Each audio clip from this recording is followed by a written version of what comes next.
त्वमेव माता च पिता त्वमेव त्वमेव बन्धुसखा त्वमेव विद्या द्रविणं त्वमेव त्वमेव सर्वं मम देव देव। ओम श्री परमात्मने नमः। अथ त्रयोदशो अध्याय 13वां अध्याय। श्री भगवान उवाच इदं शरीरं कौन्तेय क्षेत्रमेत्यभिधीयते एतद्यो वेति तं प्राहुः क्षेत्रज्ञ इति तद्विदः। श्री भगवान बोले, हे कुंती नंदन, हे कुंती पुत्र अर्जुन, यह रूप से कहे जाने वाले शरीर को क्षेत्र इस नाम से कहते हैं और इस क्षेत्र को जो जानता है उसको ज्ञानी लोग क्षेत्रज्ञ इस नाम से कहते हैं। जैसे खेत में तरह तरह के बीज डालकर खेती की जाती है, वैसे ही इस मनुष्य शरीर में अहंता ममता करके जीव तरह तरह के कर्म करता है और फिर उन कर्मों के फलस्वरूप में उसे दूसरा शरीर मिलता है। भगवान शरीर के साथ माने हुए अहंता ममता रूप संबंध का विच्छेद करने के लिए शरीर को इदंता पृथकता से देखने के लिए कह रहे हैं, जो प्रत्येक मार्ग के साधक के लिए अत्यंत आवश्यक है।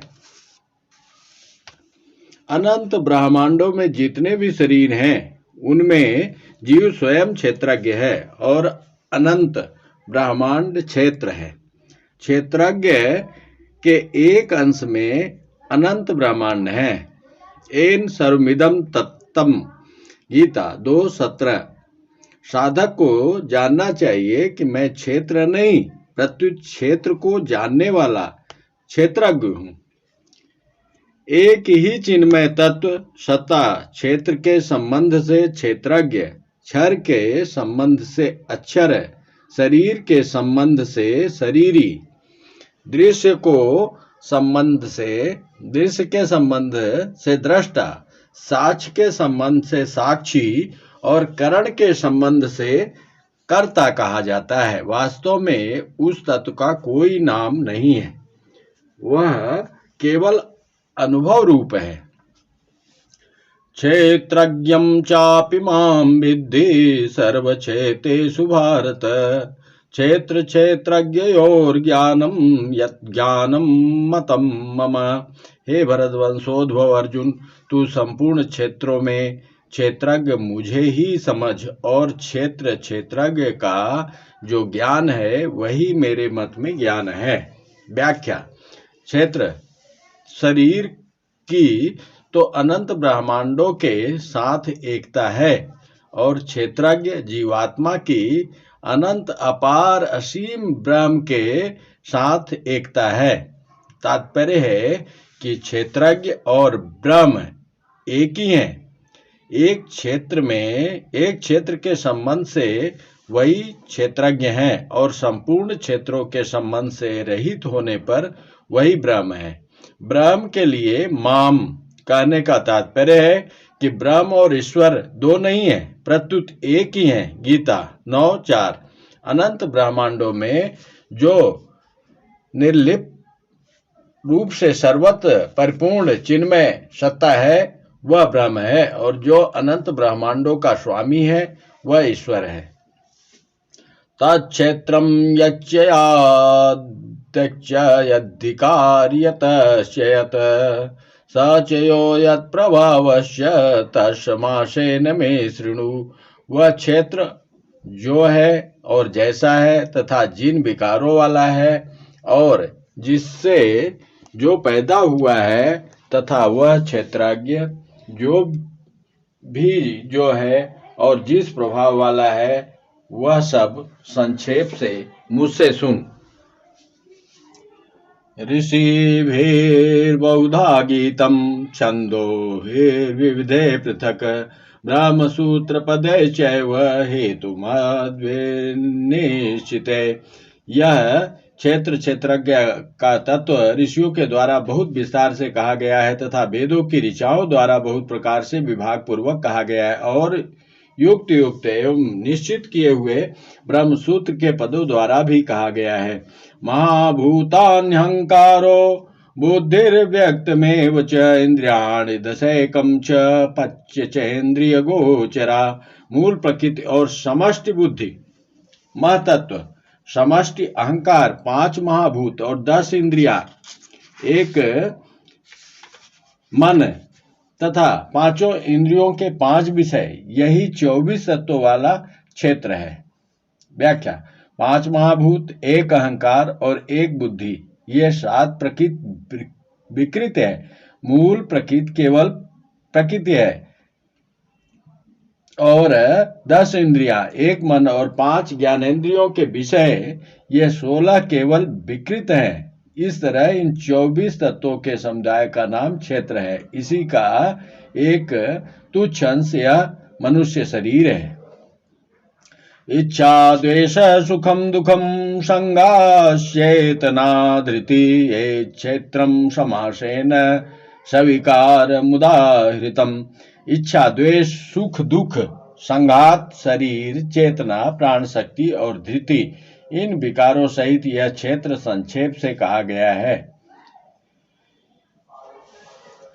अमानित्वमदभ्येतुमहिंसा क्षान्तिरार्जवम् आचार्योपासनं शौचं स्थैर्यमात्मविनिग्रह। अपने में श्रेष्ठता का भाव न होना, दिखावटीपन न होना, अहिंसा, क्षमा, सरलता, गुरु की सेवा, बाहर भीतर की शुद्धि, स्थिरता और मन का बस में होना। व्याख्या: अब भगवान क्षेत्र के साथ माने हुए संबंध तदात्म को तोड़ने के लिए ज्ञान के साधन बताते हैं। इंद्रियार्थेषु वैराग्यम् अनहंकारेव च जन्म मृत्यु जरा व्याधि दुख दोषानुदर्शनम। इंद्रियों के विषयों में वैराग्य का होना, अहंकार का भी न होना और जन्म मृत्यु वृद्धावस्था तथा व्याधियों में दुख रूप दोषों को बार बार देखना। व्याख्या: एक दुख का भोग होता है और एक दुख का प्रभाव होता है। दुख से दुखी होना और सुख की इच्छा करना दुख का भोग है। दुख के कारण की खोज करके उसको मिटाना दुख का प्रभाव है। यहाँ दुख के प्रभाव को दुख दोषानुदर्शनम पद से कहा गया है। दुख का भोग करने से अर्थात दुखी होने से विवेक लुप्त हो जाता है, परंतु दुख का प्रभाव होने से विवेक लुप्त नहीं होता। प्रत्युत मनुष्य विवेक दृष्टि से दुख के कारण की खोज करता है और दुख खोज करके उसे मिटाता है। सुख की इच्छा ही संपूर्ण दुखों का कारण है। कारण के मिटने पर कार्य अपने आप मिट जाता है, अतः सुख की इच्छा मिटने पर संपूर्ण दुखों का नाश हो जाता है। अशक्तिरनभेष्वंग पुत्रदार गृहादिषु नित्यं च समचित्तत्वमिष्टानिष्टोपपत्तिषु। आसक्ति रहित होना, पुत्र स्त्री घर आदि में एकात्मता, घनिष्ठ संबंध न होना और अनुकूलता प्रतिकूलता की प्राप्ति में चित्त का नित्य सम रहना। मयि चानन्य योगेन भक्तिर्व्यभिचारिणी विविक्त देश सेवित्वमरतिर्जन संसदि।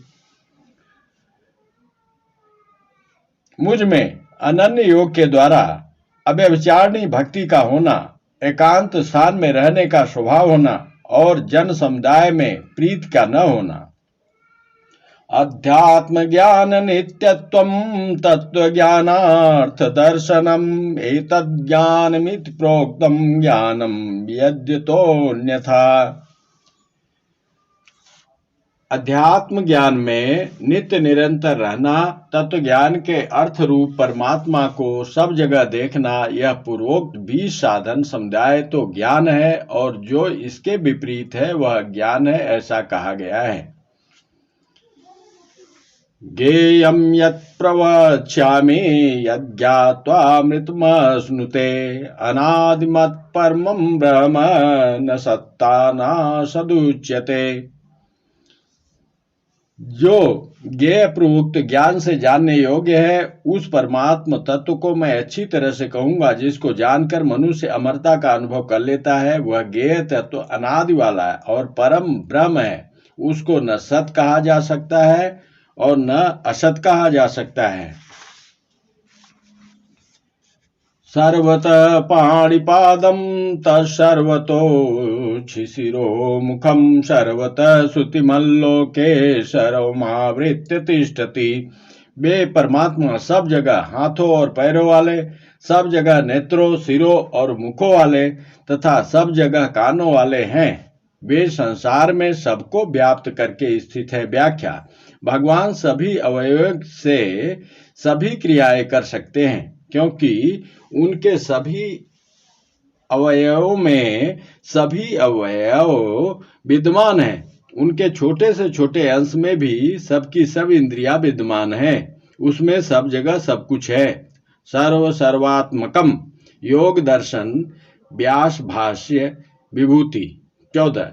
जैसे कलम और स्याही में जिस जगह कौन सी लिपि नहीं है जानकर व्यक्ति उस एक ही कलम और स्याही से अनेक लिपियां लिख देता है। सोने की डली में किस जगह कौन सा गहना नहीं है, सुनार उस एक डली में से कड़ा, कंठी, नथ आदि अनेक गहने निकाल देता है। इसी तरह लोहे में किस जगह कौन सा औजार अथवा अस्त्र शस्त्र नहीं है, मिट्टी और पत्थर में किस जगह कौन सा मूर्ति नहीं है, ऐसे ही भगवान में किस जगह क्या नहीं है। सर्वेन्द्रिय गुणाभासम सर्वेन्द्रिय विवर्जितम अशक्तम सर्वविच्चैव निर्गुणम गुणभोक्ति च। वे परमात्मा संपूर्ण इंद्रियों से रहित हैं और संपूर्ण इंद्रियों के विषयों को प्रकाशित करने वाले हैं, आसक्ति रहित हैं और संपूर्ण संसार का भरण पोषण करने वाले हैं तथा गुणों से रहित हैं और संपूर्ण गुणों के भोक्ता है। व्याख्या: एक परमात्मा के सिवाय और किसी की भी सत्ता नहीं है। हम जो कुछ भी कहते, सुनते, पढ़ते, सोचते तथा वह परमात्मा से भिन्न नहीं है। सबसे रहित भी वही है और सबके सहित भी वही है। इस प्रकरण में ब्रह्म की मुख्यता होने पर भी प्रस्तुत श्लोक में समग्र परमात्मा का ज्ञेय तत्व के रूप में वर्णन हुआ है। इससे सिद्ध होता है कि समग्र की मुख्यता ज्ञान और भक्ति दोनों में है। बहिरन्तश्च भूतानां चरम चरमेव च सूक्ष्मत्वात् तद्विज्ञेयं दूरस्थं चान्तिके च तत्। वे परमात्मा संपूर्ण प्राणियों के बाहर भीतर परिपूर्ण हैं और चर अचर प्राणियों के रूप में भी वे ही हैं, एवं दूर से दूर तथा नजदीक से नजदीक भी वे ही हैं और वे अत्यंत सूक्ष्म होने से जानने में नहीं आते। व्याख्या: परमात्मा को 12वें श्लोक में तो ज्ञेय कहा गया है, परंतु इस श्लोक में उन्हें अभिज्ञेय कहा गया है। इसका तात्पर्य यह है कि परमात्मा ज्ञेय होने पर भी संसार की तरह ज्ञेय नहीं।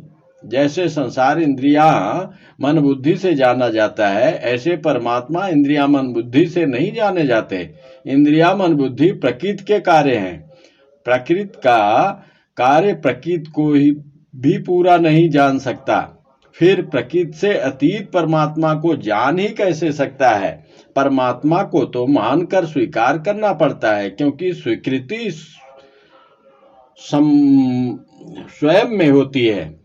स्वयं की परमात्मा के साथ एकता है, इसलिए परमात्मा की प्राप्ति भी स्वीकृति से होती है, चिंतन मनन श्रवण वर्णन करने से नहीं। अविभक्तं च भूतेषु विभक्तमिव च स्थितं भूतभर्तृ च तज्ज्ञेयं ग्रसिष्णु प्रभुविष्णु च। वे परमात्मा स्वयं विभाग रहित होते हुए भी संपूर्ण प्राणियों में विभक्त की तरह स्थित हैं और वे जानने योग्य परमात्मा ही संपूर्ण प्राणियों को उत्पन्न करने वाले तथा उनका भरण पोषण करने वाले हैं और संहार करने वाले हैं। ज्योतिषामप्तज्योतिष्मसः परमुच्यते ज्ञानं ज्ञेयं ज्ञानगम्यं हृदि सर्वस्य वितिष्ठितम्। वे परमात्मा संपूर्ण ज्योतियों की भी ज्योति और अज्ञान से अत्यंत परे कहे गए हैं। वे ज्ञान रूप जानने योग्य, ज्ञान से प्राप्त करने योग्य और सबके हृदय में विराजमान है। व्याख्या 12वें से 17वें श्लोक तक जिस ज्ञेय तत्व का वर्णन हुआ है वह भगवान का समग्र रूप ही है, कारण कि उसमें निर्गुण निराकार 12वां श्लोक, सगुण निराकार 13वां श्लोक और सगुण साकार 16वां श्लोक तीनों ही रूपों का वर्णन हुआ है। ज्योति नाम प्रकाश ज्ञान का है, शब्द का प्रकाशक कान है, स्पर्श का प्रकाशक त्वचा है, रूप का प्रकाशक नेत्र है, रस का प्रकाशक जिह्वा है, गंध का प्रकाशक नासिका है, इन पांचों इंद्रियों का प्रकाशक मन है, मन का प्रकाशक बुद्धि है, बुद्धि का प्रकाशक स्वयं है, स्वयं का प्रकाशक परमात्मा है। स्वयं प्रकाश परमात्मा का कोई भी प्रकाशक नहीं है। जैसे सूर्य में अंधकार कभी आता ही नहीं, ऐसे ही परम प्रकाशक परमात्मा में अज्ञान कभी आता ही नहीं, आ सकता ही नहीं। जय श्री। इति क्षेत्रम तथा ज्ञानम ज्ञेयम चोक्तम समासतः मद्भक्त एति दिज्ञाय मद्भावायोपपद्यते। इस प्रकार क्षेत्र तथा ज्ञान और ज्ञेय को संक्षेप से कहा गया है। मेरा भक्त इसको तत्व से जानकर मेरे भाव को प्राप्त हो जाता है। व्याख्या समग्र परमात्मा का ज्ञान वास्तव में भक्ति से ही हो सकता है, इसलिए साधक को भक्त होना चाहिए। क्षेत्र को तत्व से जानने पर क्षेत्र से संबंध विच्छेद हो जाता है। ज्ञान साधन समुदाय को तत्व से जानने पर देहाभिमान मिट जाता है। ज्ञेय को तत्व से जानने पर उसकी प्राप्ति हो जाती है।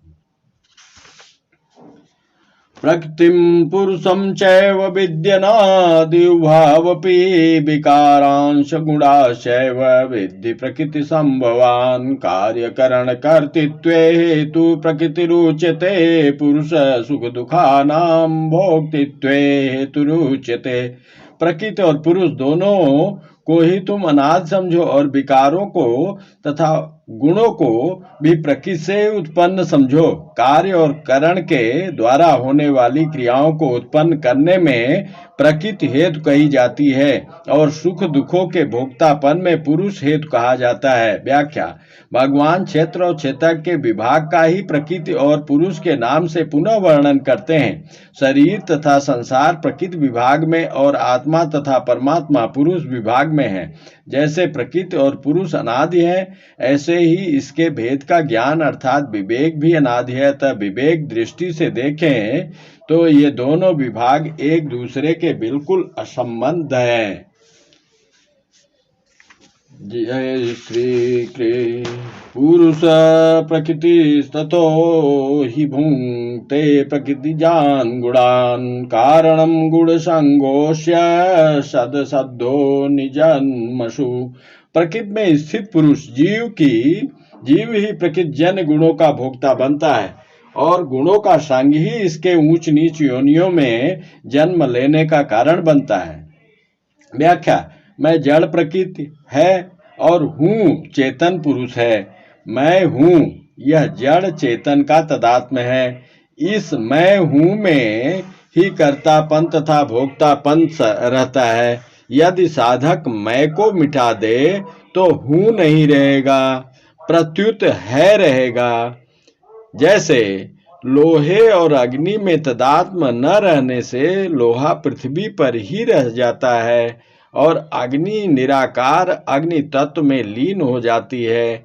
ऐसे ही मैं अहम तो प्रकृति में रह जाता है और हूँ है का स्वरूप होने से है में ही विलीन हो जाता है। मेरा कुछ नहीं और मुझे कुछ नहीं चाहिए, इन दो बातों की सिद्धि होते ही हूँ सत्ता मात्र में अर्थात है में विलीन हो जाती है। तात्पर्य है कि मैं जड़ अंश जड़ में और हूँ चेतन अंश चेतन तत्व में विलीन हो जाता है।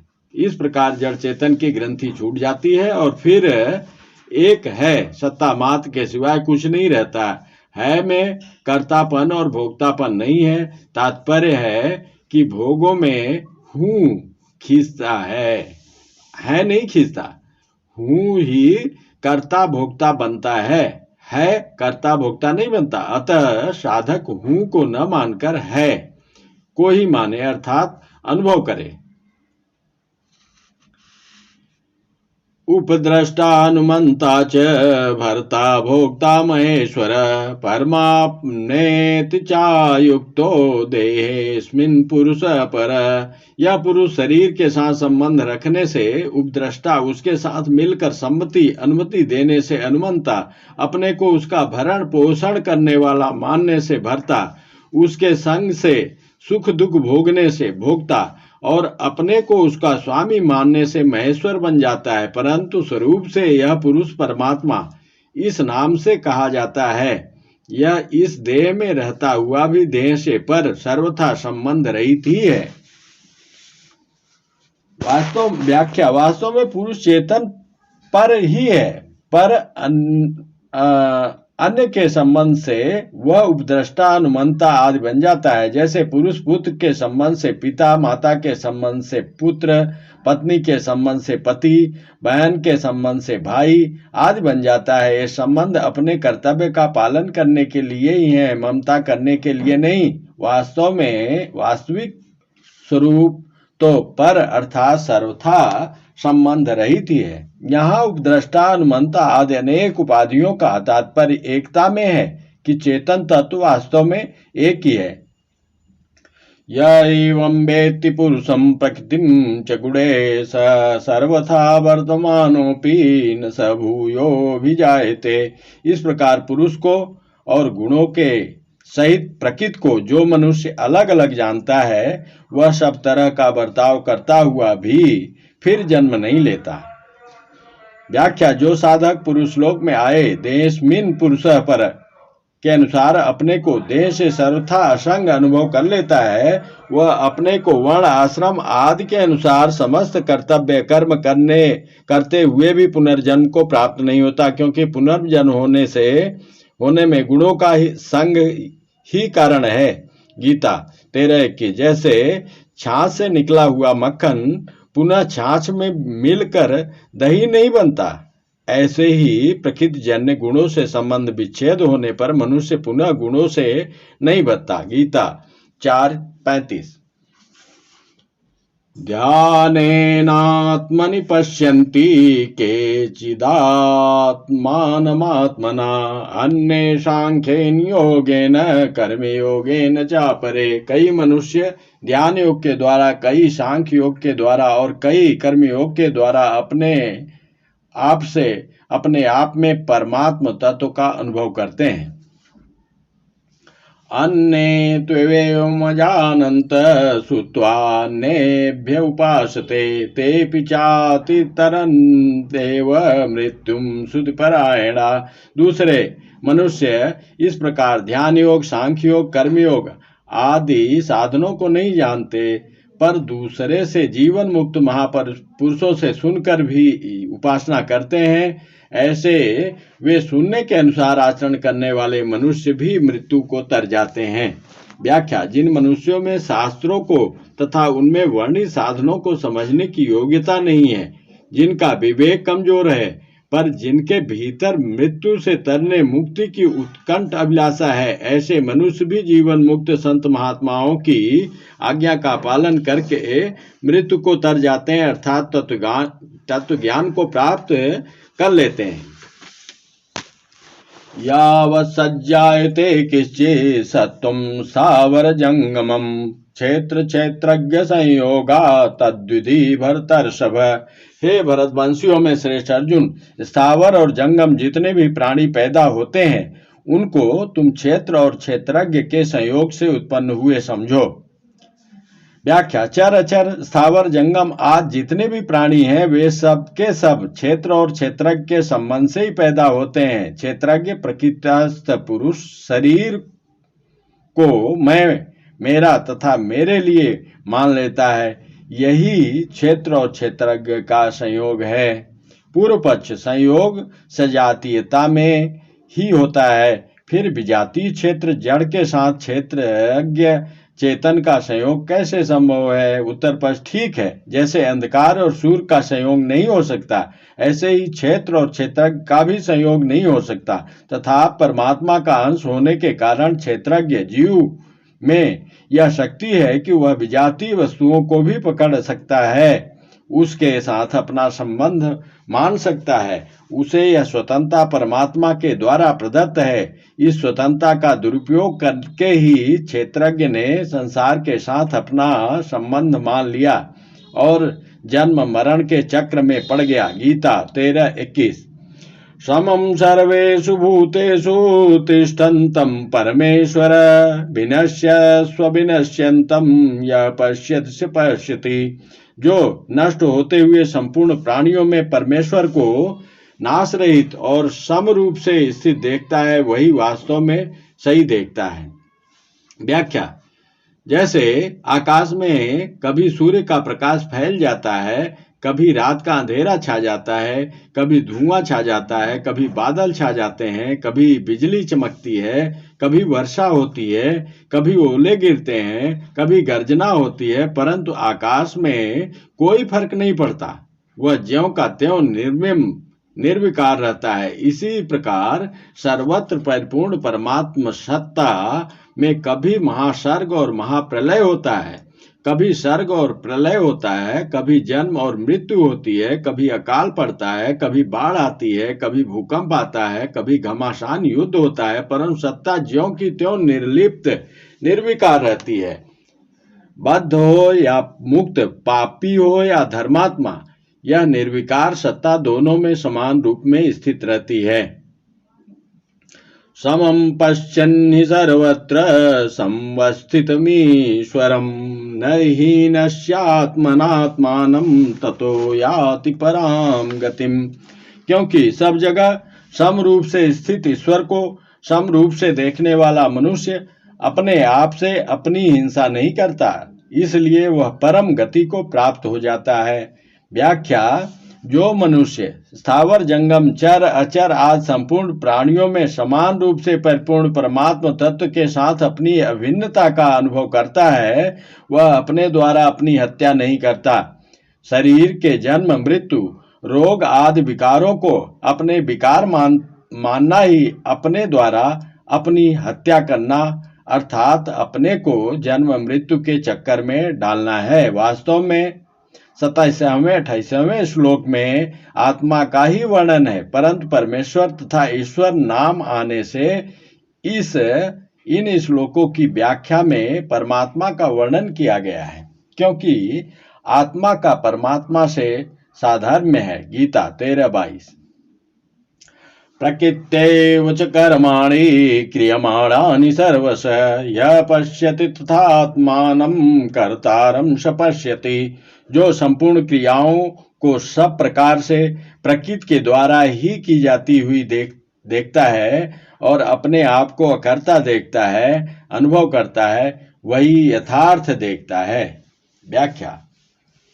जितनी भी क्रियाएं होती हैं वे सब की सब प्रकृति विभाग में ही होती हैं। प्रकृति के द्वारा होने वाली क्रियाओं को ही गीता में कहीं गुणों से होने वाली और कहीं इंद्रियों से होने वाली क्रियाएं कहा गया है। जैसे संपूर्ण कर्म तथा प्रकार से प्रकृति के गुणों द्वारा किए जाते हैं।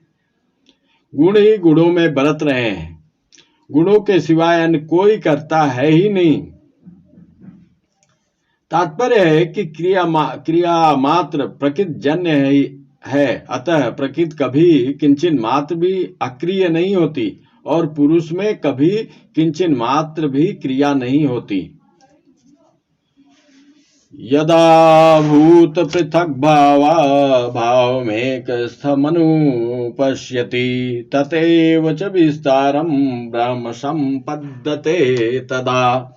जिस काल में साधक प्राणियों के अलग अलग भावों को एक प्रकृति में ही स्थित देखता है और उस प्रकृति से ही उन सबका विस्तार देखता है, उस काल में वह ब्रह्म को प्राप्त हो जाता है।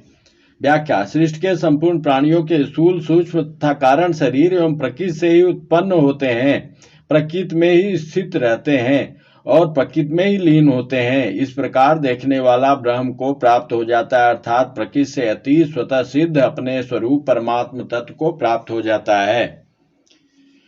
अनादित्वा निर्गुणत्वात् परमात्मायं व्यय शरीरस्थोऽपि कौन्तेय न करोति न लिप्यते। हे कुंती नंदन, यह पुरुष स्वयं अनादि होने से और गुणों से रहित होने से अविनाशी परमात्म स्वरूप ही है। यह शरीर में रहता हुआ भी न करता है और न लिप्त होता है। व्याख्या। जैसे मकान में रहते हुए भी हम मकान से अलग हैं, ऐसे ही शरीर में रहते हुए मानने पर भी हम स्वयं शरीर से अलग हैं। स्वयं अनादि हैं पर शरीर आदि वाला है, स्वयं निर्गुण है पर शरीर गुणमय है, स्वयं परमात्मा है पर शरीर अनात्मा है, स्वयं अव्यय है पर शरीर नाशवान है। इसलिए अज्ञानी मनुष्य के द्वारा स्वयं को शरीर में स्थित मानने पर भी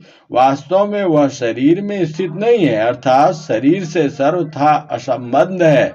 न करोति न लिप्यते, कारण कि शरीर का संबंध तो संसार के साथ है पर स्वयं का संबंध परमात्मा के साथ है। स्वयं का तात्पर्य आत्मा से। अतः वास्तव में स्वयं आत्मा कभी शरीरस्थ हो सकता ही नहीं, परंतु इस वास्तविकता की तरफ ध्यान न देने के कारण मनुष्य स्वयं को शरीरस्थ मान लेता है।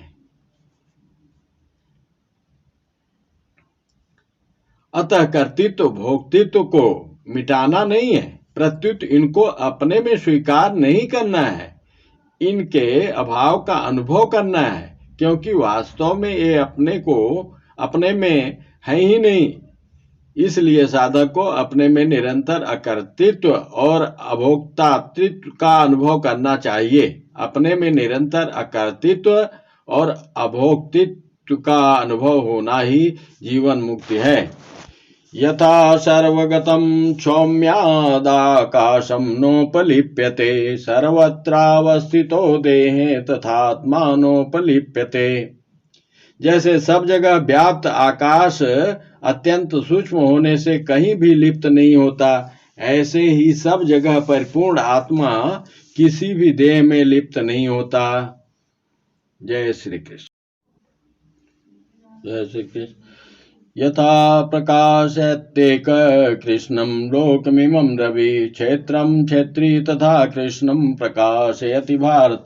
हे भरतवंशोद्भव अर्जुन, जैसे एक ही सूर्य इस संपूर्ण संसार को प्रकाशित करता है, ऐसे ही क्षेत्रज्ञ आत्मा संपूर्ण क्षेत्र को प्रकाशित करता है।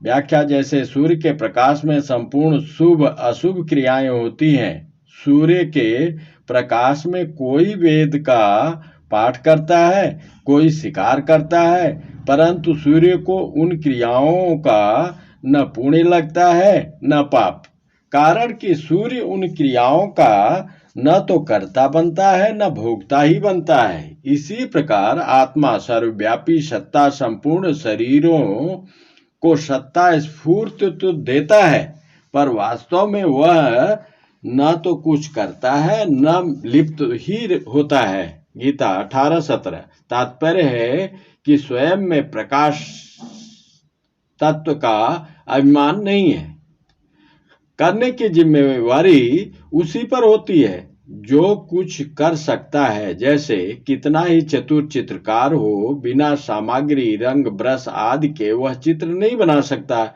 ऐसे ही पुरुष चेतन प्रकृति जड़ शरीर आदि की सहायता के बिना कुछ नहीं कर सकता। इसलिए कुछ करने में ही शरीर का उपयोग है। यदि हम कुछ भी न करना चाहें तो शरीर का क्या उपयोग है? हमारा स्वरूप चिन्मय सत्ता मात्र है, अतः उसके लिए तीनों शरीर और उसकी क्रियाएं कुछ काम नहीं आती। चिन्मय सत्ता मात्र कोई कमी नहीं आती, क्योंकि सत्ता का एक हो सकता है दो प्रकार की, न तो क्रिया के साथ संबंध कर्तृत्व हो और न प्राप्त वस्तु के साथ संबंध कामना हो और न प्राप्त वस्तु के साथ संबंध ममता हो, तो प्रकृति के साथ तादात्म्य नहीं रहेगा। प्रकृति से तादात्म्य न रहने पर प्रकृति में क्रिया तो रहती है, पर कोई कर्ता और भोक्ता नहीं रहता। क्षेत्र क्षेत्रज्ञयोरेवमन्तरं ज्ञान चक्षुषा भूत प्रकृति मोक्षं च ये विदुर्यान्ति ते परम। इस प्रकार जो ज्ञान रूपी नेत्रों से क्षेत्र और क्षेत्रज्ञ के विभाग को अपने कार्य कारण सहित प्रकृति से स्वयं को अलग जानते हैं, वे परमात्मा को प्राप्त होते हैं। व्याख्या: क्षेत्र और क्षेत्रज्ञ के विभाग का ज्ञान विवेक कहलाता है। जो साधक इस विवेक को महत्व देकर क्षेत्र और क्षेत्रज्ञ के विभाग को ठीक ठीक जान लेते हैं तथा प्रकृति और उसके कार्य शरीर को स्वयं से सर्वथा अलग अनुभव कर लेते हैं, वे चिन्मय परमात्म तत्व को प्राप्त हो जाते हैं। उनकी दृष्टि में एक चिन्मय तत्व के सिवाय कुछ नहीं है। संपूर्ण क्रियाएं क्षेत्र तथा अर्थात जड़ विभाग में ही होती हैं। क्षेत्रज्ञ अर्थात चेतन विभाग में कभी किंचित मात्र भी कोई क्रिया नहीं होती। स्थूल शरीर तथा उससे होने वाली क्रियाएं, सूक्ष्म शरीर तथा उससे होने वाला चिंतन और कारण शरीर तथा उससे होने वाली स्थिरता व समाधि, ये सभी जड़ विभाग में ही हैं। कामना, ममता, अहंता आदि संपूर्ण विकार जड़ विभाग में ही हैं। संपूर्ण पाप ताप भी जड़ विभाग में ही हैं। पराश्रय तथा परिश्रम ये दोनों जड़ विभाग में ही हैं। भगवदाश्रय और विश्राम ये दोनों चेतन विभाग में हैं। जड़ और चेतन के विभाग को अलग अलग जानना ही ज्ञान है। इस ज्ञान रूपी अग्नि से संपूर्ण पाप सर्वथा नष्ट हो जाते हैं। गीता 4:36-37। ओम तस्सदित् श्रीमद्भगवद्गीतासूपनिषत्सु ब्रह्म विद्यायां योगशास्त्रे श्रीकृष्णार्जुन संवादे क्षेत्र क्षेत्रज्ञ विभाग योगो नाम त्रयोदशोऽध्याय। हरि ओम तत्सत्। हरि ओम तत्सत्। हरि ओम तत्सत्। जय